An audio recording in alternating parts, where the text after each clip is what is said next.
अप्पा, मला भूक लागली आहे हो. मला भूक लागली आहे. मला काहीतरी खायला द्या. द्या ना अप्पा, असं भुकेलेल्या आणि रडक्या स्वरात म्हणत रमेशचा मुलगा राहुल शेवटी पाय पोटाशी घेऊन झोपी गेला. भुकेपोटी राहुलची झालेली ती अवस्था पाहून रमेशच्या डोळ्यात पाणी आलं. त्याच अवस्थेत बाजूला बसलेल्या त्याच्या बायकोकडे त्याने एक नजर टाकली. तिच्याही डोळ्यात पाणी तरारलेलं होतं. शेवटी तिथून उठून जावं असा विचार करत तो घरातून बाहेर पडला. काय करणार बिचारा. रमेश एक गवंडी माणूस होता.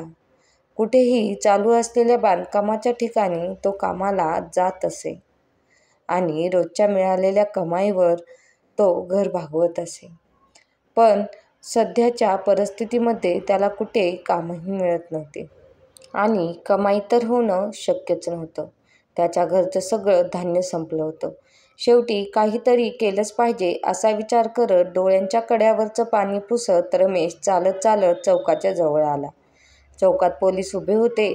अशा या कडक उन्हात निर्जन रस्त्यावर कोणीतरी एक माणूस चालत येतोय हे पोलिसांच्या लक्षात आलं. रमेश चालत चालत चौकात आला. पोलिसांनी त्याला अडवलं. तितक्यात एक पोलीस समोर येत रमेशला म्हणाला, काय रे, का रस्त्याने फिरतोयस? लॉकडाऊन चालू आहे, माहिती नाही का? त्यावर रमेश खालावलेल्या स्वरात म्हणाला, माहिती आहे साहेब. माहीत असूनही रस्त्यावर फिरतोय. हे ऐकताच तो पोलीस मात्र रागाला आला आणि त्याच्यावर चिडत म्हणाला, काय रे, माहिती असूनही फिरतोयस बाहेर? काही कामधंदा नाही आहे का तुला? चल जा घरी परत. आणि हो, लस घेतलीस का? नसली घेतलीस तर जा जवळच्या शासकीय रुग्णालयात आणि घे. पोलिसांचं हे बोलणं ऐकून रमेश लटक हसत पोलिसांना म्हणाला, घरी पोरगं रडत आहे साहेब. भूक लागली या त्याला.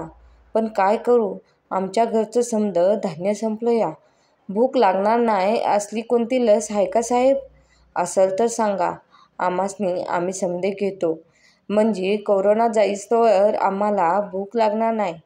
आणि तो तेथून निघून गेला. त्याचं ते बोलणं ऐकून पोलिसांचे डोळे पाणावले आणि त्याने त्याला परत बोलावलं.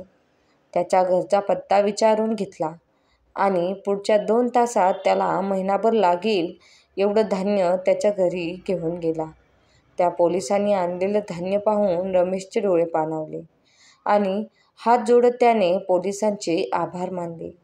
पोलिसाने देखील राहुलच्या डोक्यावरून हात फिरवला आणि तेथून चालू लागला.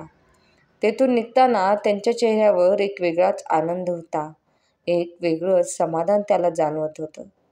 आनंदाने गहिवरून तो मनोमन विचार करू लागला, खरंच आपली उंजळ सुखाने भरलेली असताना ती सांडायच्या आत इतरांना त्यातलं देता आलं तर त्याच्या इतकं समाधान आणि त्यातून मिळालेला आनंद हा कशातच मोजता येत नाही.